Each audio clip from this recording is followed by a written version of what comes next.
ওই নির্বাচন আওয়াজ দিচ্ছে, সে নির্বাচন করবে না কোনো দিন, এটা আমি বলে দিতে পারি। এ পর্যন্ত যে কথা তাকে নিয়ে বলছি সবই সত্য, কারণ আমি তো সবথেকে বেশি তাকে সুযোগ দিয়েছিলাম। কাজে এখনও নির্বাচনে এখন ওই যুদ্ধ খেলা দেখিয়ে বলবে যে হ্যাঁ এরকম অবস্থা, কি করে নির্বাচন করব, পরিবেশ নাই। এখন যখন বলছে না মানুষ তো আমাকে চায়, কোন মানুষ চায় তাকে? সে টাকা পয়সা দিয়ে 40 জনের একটা টিম বানিয়ে তাদেরকে দিয়ে সোশ্যাল মিডিয়াতে সেই কর্পোরেট পাবলিসিটি যেভাবে করে ওইভাবে কর্পোরেটের পাবলিসিটি, ওই পাবলিসিটির মাধ্যমে সে মানুষের মতামত নিয়ে আসছে। এটা তো সে ক্রয় করছে। আজকে সারা বাংলাদেশে মানুষের জীবনের নিরাপত্তা নাই, রাতে ঘুমোতে পারে না, চুরি ডাকাতি ছিনতাই, মেয়েরা ঘর থেকে বেরোতে পারে না। যে মেয়েরা সেই রাত 12টা 1টা পর্যন্ত আন্দোলন করছে তারাও এখন বেরোতে পারে না। তাদের স্বাধীনতা কোথায় গেল তারা ভেবে দেখুক। ছাত্ররা যারা আন্দোলন করেছে তারা এখন ভেবে দেখুক এখন তারা কেমন আছে। আর আওয়ামী লীগের আমলে, আমার আমলে আমাকে তো স্বৈরাচার, আমাকে খুনি, অনেক কিছুই বলা হচ্ছে, গণহত্যাকারী। তো হত্যা করলো কে? আমি তো জুডিশিয়াল এনকোয়ারি কমিটি করে দিয়েছিলাম, কেন সেই এনকোয়ারি কমিটিতে কাজ করতে দেওয়া হয় নাই সেটা আমার প্রশ্ন। পোস্টে একটা লাশ তুলে যদি ফরেন্সিক করা হবে তাহলে আসল কথা বেরিয়ে যাবে, এবং যারা ইনজিওর্ড তাদের শরীরে যে বুলেট বেরিয়েছে এই বুলেট কে আনলো সেই তদন্ত বের করা হোক। এই সমস্ত অবৈধ অস্ত্র এবং থানা পুড়িয়ে দিয়ে যত অবৈধ অস্ত্র সেই অস্ত্রগুলি উদ্ধার করা হোক, অনেক রহস্য বের হয়ে যাবে।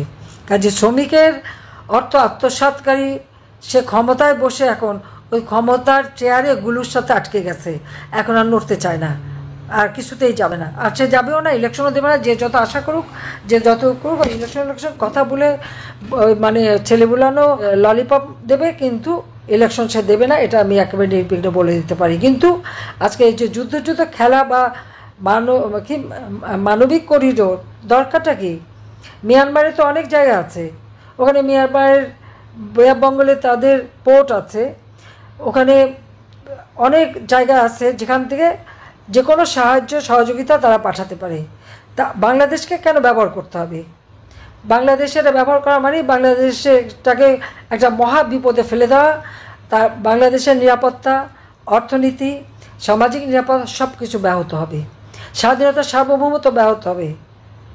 আওয়ামী লীগ যতদিন ক্ষমতায় ছিল এই কক্সবাজার, সেই লাখাংছড়ি থেকে সমস্ত এলাকার সেই বর্ডারগুলি সিল করা ছিল। আজকে বলছে বর্ডারের নিয়ন্ত্রণ হারিয়েছে। কেন নিয়ন্ত্রণ হারালো? রাষ্ট্র চালাতে আসছে কেন? চালাতে পারে না, চালাতে আসছে। নিজের দেশকে এভাবে সন্ত্রাসের দিকে ঠেলে দিচ্ছে। কই আমরা থাকতে তো সেখানে তো আরাকান আর্মি ছিল, কিন্তু বর্ডারে তো আমাদের পুরো নিয়ন্ত্রণে ছিল। কিন্তু কয় মাসের মধ্যেই অর্থনীতিভাবে ধ্বংস, আর দেশে এখন স্বাধীনতা সার্বভৌমত্ব ধ্বংস করার জন্য সে চেষ্টা। তার অসুবিধা কী? তার তো মেলা টাকা বিদেশে রাখা আছে, এক সময় ফুরুত করে চলে যাবে আর দেশের মানুষ তাদের বিপদে ফেলে যাবে।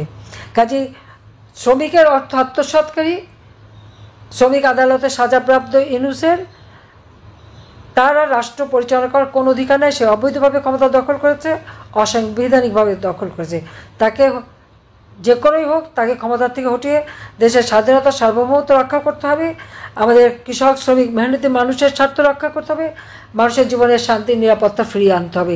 এবং আজকে আমাদের বর্ডার আপনারা দেখেছেন, ইউনূসের পররাষ্ট্র উপদেষ্টা বলে দিলেন যে কক্সবাজারের ওখানে যে বর্ডারটা সেটা নাকি তাদের নিয়ন্ত্রণে নাই।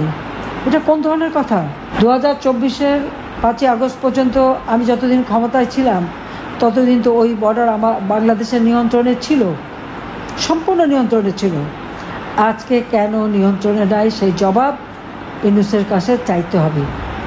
আজকে সে যে পদক্ষেপ নিচ্ছে, যা করছে ওখানে, তার ফলে কী হবে? ঘোষণা দিয়েছে কোথায় ভারত আর পাকিস্তানের গোলমাল, কাশ্মীরে একটা জঙ্গি কাজ হলো, তার প্রতিবাদ না করে সেটা নিয়ে নানা ধরনের কথা বলা। এ তো আপনারা দেখেন বাংলাদেশের উপরে কিন্তু এই সন্ত্রাস এবং জঙ্গিবাদের একটা দুর্নাম চলে আসে। তারা বাংলাদেশটাকে একটা জঙ্গির দেশ হিসেবেই কিন্তু এই ইউনূস গংরা তৈরি করেছে। সেখানে কি হবে সেই জন্য ইউনূস সাহেব বলে দিলেন কি যে আমাদের যুদ্ধের প্রস্তুতি নিতে হবে। কার সাথে যুদ্ধ করবে, কোথায় যুদ্ধ করবে, কেন আমাদের এই যুদ্ধের প্রস্তুতি নিতে হবে, আমার প্রশ্ন সেখানে। এবং সেই প্রস্তুতি কার বিরুদ্ধে? আমরা তো যুদ্ধ চাই না, আমরা তো শান্তি চাই, সকলের সাথে বন্ধুত্ব, কারোর সাথে বৈরিতা নয়। আজকে যদি এই যুদ্ধের তার আয়োজন করতে হয় আর সেই যুদ্ধের প্রস্তুতি নিতে হয়, তার কি দাঁড়াবে? কারোর সাথে যদি সংঘাত বাঁধানো হয়, তাহলে বাংলাদেশের অর্থনীতি ইতিমধ্যেই ইউনূসের বদৌলতে 6 মাসের মধ্যে অর্থনীতি ধ্বংসপ্রাপ্ত। আমাদের দারিদ্র্যের হার বেড়ে গেছে, অতি দারিদ্র্যের হার বেড়ে গেছে, মাথাপিছু আয় কমে গেছে, উৎপাদন কমে গেছে। আজকে হাহাকার সারা বাংলাদেশে। কই আওয়ামী লীগ সরকারে থাকতে তো সেটা হয়নি। আজকে কথায় কথায় লাশ পড়ে, এমনকি আমার ওলামা মাসাকরাও তাদের হাত থেকে রেহাই পায় না, মাদ্রাসা শিক্ষক রেহাই পায় না, ছাত্ররা রেহাই পায় না। আর আওয়ামী লীগের নেতাকর্মী তো তাদের কাছে কিছুই না, মেরেই নাকি সব শেষ করে দেবে। একটার পর একটা হত্যাকাণ্ড ঘটাচ্ছে, আর আওয়ামী লীগের সকল নেতাকর্মী মামলা এবং আমাদের হাজার হাজার নেতাকর্মীকে জেলে রেখে দিচ্ছে। একবারে প্রতিটি উপজেলা জেলখানা ভরে গেছে আওয়ামী লীগের নেতাকর্মী দিয়ে। কেন? আওয়ামী লীগ কী অপরাধটা করেছে? আজকে স্বৈরাচার কে? সাংবাদিকরা কথা বলতে পারে, তাদের বিরুদ্ধে মিথ্যা মামলা, একটা ডিটেনশন কার্ড কেড়ে নেওয়া হয়েছে। শুধু তাই না, 3 জন সাংবাদিক তার তথ্য উপদেষ্টাকে নাকি কঠিন প্রশ্ন করেছে, সেই জন্য চাকরি চলে গেল। এতটুকু সমালোচনা বা একটা তথ্য দিতে পারবে না। প্রতিদিন নারী ধর্ষণ, শিশু ধর্ষণ, খুন, হত্যা, ডাকাতি, চুরি, মানুষের জীবনের কোনো নিরাপত্তা নেই, কোনো। কিন্তু এই সংবাদ কোথাও দেওয়া যাবে না। আজকে বাংলাদেশকে নিয়ে এই খেলা খেলে যাচ্ছে এই খুনি জঙ্গি ইউনূস এবং তার উপদেষ্টা এবং তার ওই সমন্বয়কারীরা। কাজে তাদের রাষ্ট্র পরিচালনার কোনো অধিকার নাই, কারণ তারা অবৈধভাবে ক্ষমতা দখলকারী। অবৈধভাবে শুধু ক্ষমতাই দখল করেনি, আজকে অর্থ সম্পদ ব্যাপকভাবে পাচার করে যাচ্ছে। আর ইউনূস তো ক্ষমতা আসার সাথে সাথে আগে ব্যবসাগুলি হাতিয়ে নিল, ম্যান পাওয়ারের ব্যবসা, তারপর যে ডিজিটাল ওয়ালেট মানে বিকাশ, নগদের মতো টাকা সাপ্লাইয়ের ব্যবসা, ইউনিভার্সিটি করবে, আরও হাসপাতাল কী কী করবে বলে সমানে তার এই অপকর্ম। এবং ট্যাক্স সমানে ট্যাক্স ফাঁকি দিচ্ছে। আর ট্যাক্স ফাঁকি পড়লে আজকে কী হচ্ছে? বাংলাদেশ ট্যাক্স আহরণ করতে পারছে না। কী করে পারবে?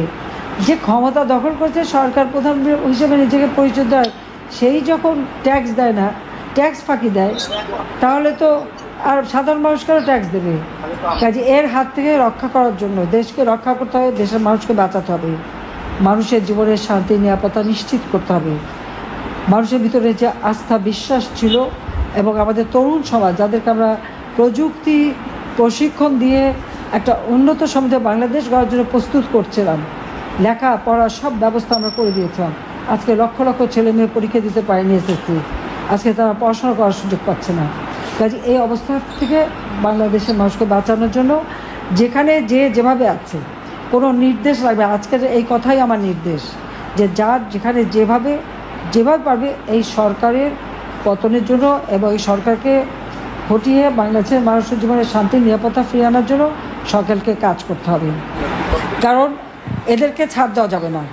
আজকে আমার আওয়ামী লীগের নেতা কর্মীদের গায়ে যারা হাত দিয়েছে তাদের ছাড় দেওয়া যাবে না। ছেলেকে পাবে না, মাকে মারবে, হত্যা করবে, বাবাকে লাঞ্ছিত করবে, ভাইকে করবে, ঘর পুড়িয়ে দেবে, লুটপাট করবে।